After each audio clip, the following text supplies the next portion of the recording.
मोक्ष एवं ज्ञान की धरती गया तथा बोध गया पर्यटन के दृष्टिकोण से बिहार का एक अति महत्वपूर्ण जगह है और यहाँ हर साल 8 से 10 लाख जो है वो देसी विदेशी पर्यटक पहुँचते हैं। आज केंद्र सरकार के द्वारा अंतरिम बजट पेश किया गया है और गया के लोगों को काफ़ी उम्मीद थी कि पर्यटन के दृष्टिकोण में काम किया जाएगा तथा महाबोधि कॉरिडोर और विष्णुपथ कॉरिडोर का निर्माण किया जाएगा। लेकिन इस बजट में यहाँ के लिए विकास के लिए कोई काम या जो कोई बात जो है वो नहीं रखी गई है। लेकिन यहाँ के जो व्यवसायी वर्ग के लोग हैं जो पर्यटन से जुड़े हुए हैं उनका मानना है कि जो सरकार जो है उन्हें उपेक्षित किया है। सुनिए यहाँ के लोगों से कि इस बजट को लेकर क्या कुछ कहे हैं। मेरा नाम हरिबाबू गोयल। और बजट आज अंतरिम पेश हुआ तो क्या ठीक, मतलब कुल मिला के ठीक है। मतलब ऐसा कोई चीज़ नहीं दिया है उसमें बजट में जो कि आदमी को भी लाभ मिले। बजट में अभी तो 3 महीने के लिए क्या कहा जा सकता है। महंगाई, इतना महंगाई हो रही है पूछो मत। इसकी महंगाई के लिए परेशान है आदमी बहुत ज़्यादा। फायदा है ही नहीं है इसमें, गरीब को कोई फायदा नहीं है इसमें। बजट में कोई फायदा नहीं है, जो आया है मिला जुला के बराबर ही है, कुछ फायदे का है तो सरकार बनने के बाद में जो पेश होगा तभी तो पता चलेगा क्या आया क्या गया। अभी तो कुछ नहीं है। सुजीत कुमार। बजट पेश हुआ है क्या? बजट पिछले साल जो हुआ उसी को एक बार दोहरा दिया गया है, कारण कि ये चुनाव भी माहौल है। जब चुनाव के बाद जो जुलाई में होगा उसके बाद देखेंगे क्या होता है क्या नहीं। व्यापारियों का भी कुछ नहीं है, जो था पिछले बार वही इसी को अथी कर दिया है। अब कल जो पेपर ऊपर पढ़ेंगे तो पता चलेगा क्या दिया क्या नहीं दिया। ये चुनावी बजट था, आम लोग लुभावन दे नहीं सकते थे यहाँ पर, और व्यापारियों के लिए कोई खास इसमें कुछ है नहीं। जो पिछले साल का जो था वही 7 लाख तक जो फ्री किए हैं और कोई खास ऐसा थी नहीं। अब कल पेपर में पढ़ेंगे क्या है क्या नहीं। अब से लिख तो रहे हैं कि व्यापारियों को बहुत बड़ी राहत, लेकिन क्या राहत है कल पता चलेगा पेपर में पढ़ने पर।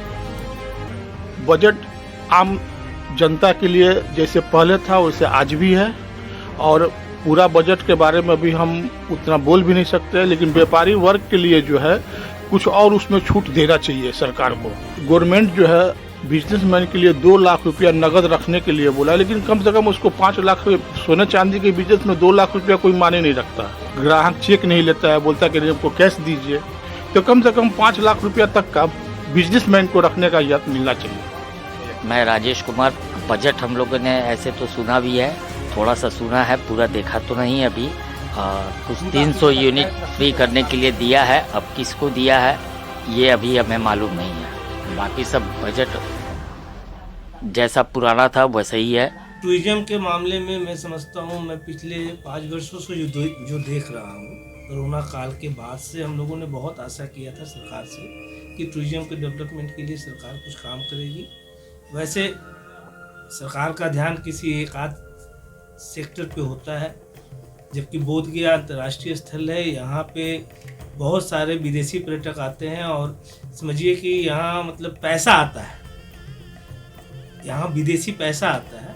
तो वैसे पर्यटक स्थल को सरकार को उचित मतलब ये यहाँ के लिए सोचना चाहिए था, लेकिन उन्होंने कभी नहीं सोचा। हम लोग तो यहाँ तक भी डिमांड किए कि जैसे आपने काशी का कॉरिडोर बनाया है, अभी आपने अयोध्या का बनाया है, जैसे उस दर्ज पे इसको भी डेवलप करना चाहिए था, क्योंकि एकमात्र बुद्धिस्टों का मक्का बोध गया है। और ऐसे शहर को आप जब जिसके लिए 56 कंट्री बौद्धिस्ट कंट्री जो है इनके अंतर्गत आते हैं और उनके लिए अगर आप नहीं सोच रहे हैं तो बड़ा दुर्भाग्य की बात है। तो मुझे लगता है कि सरकार के नॉलेज में आप लोग के माध्यम से ये बात जानी चाहिए। और अभी एक आशा हमारा बिहार सरकार के ऊपर भी है, बिहार सरकार भी इस पर विचार करे, बोध गया पर स्पेशली, क्योंकि बोध गया जो है वो आपको फॉरेन मनी देता है और 100% देता है। इंडियन तो मान लीजिए घूमने जाता है तो इंडिया का पैसा इंडिया में ही खर्च कर रहा है, लेकिन जब विदेश से पैसा आता है तो आपके यहाँ देश में आर्थिक विकास होता है। ये बहुत बड़ी बात है। नहीं, इस बजट को देख के बड़ा तकलीफ हुआ कि हम लोग विश्व के मानचित्र पर हैं और इसके बारे में आज तक जो भी गवर्नमेंट बैठी है सेंट्रल में, इस पर कोई डेवलपमेंट की बात नहीं कर रहा। बहुत जगह इन्होंने काशी बनाया, मथुरा बनाने की बात करते हैं, अयोध्या बना रहे हैं, जी महाकाल बना रहे हैं, लेकिन गया बोध गया जो नेशनल और इंटरनेशनल दोनों मानचित्र पर एक मुख्य टूरिज्म का जगह है और लोगों की आस्था का भी जगह है। बुद्धिज्म तो जी वर्ल्ड का नाम लें तो पूरे विश्व से लोगों को लगाव है। इस पे अभी तक गवर्नमेंट का कोई ये नहीं आया है। बेसिक चीज़ यहाँ ना रोड है ना सीवरेज है, जो एक बेसिक किसी भी शहर का बेसिक होता है, जिस पर भी कोई बजट नहीं है। क्या लगता है किस तरह का बजट है? इस बजट से बहुत हम जैसे बोधगया वासियों को तो इतनी संतुष्टि नहीं है। जो तो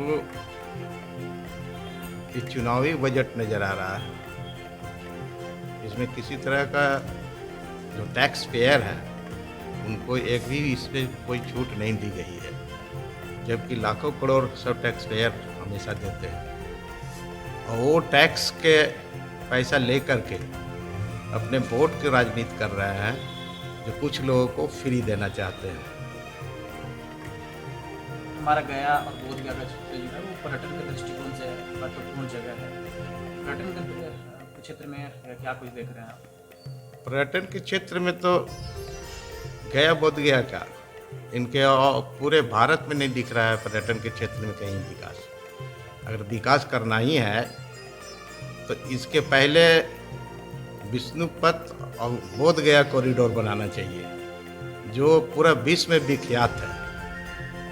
विष्णुपथ में पूरे दुनिया के आदमी जो आते हैं वहाँ, वो पिंड दान करने के लिए आते हैं और कहीं न कहीं पूरी दुनिया से एक बार यहाँ आना ही होता है उन लोगों को। इसमें सरकार को ध्यान देना चाहिए था कि विष्णुपथ गया बोधगया महाबोधि टेम्पल कॉरिडोर बनाना चाहिए था कि पूरे विश्व के लोग और पर्यटक को सुविधा हो और देश को आर्थिक स्थिति भी सुधरे। गया से लोकल 18 के लिए कुंदन कुमार।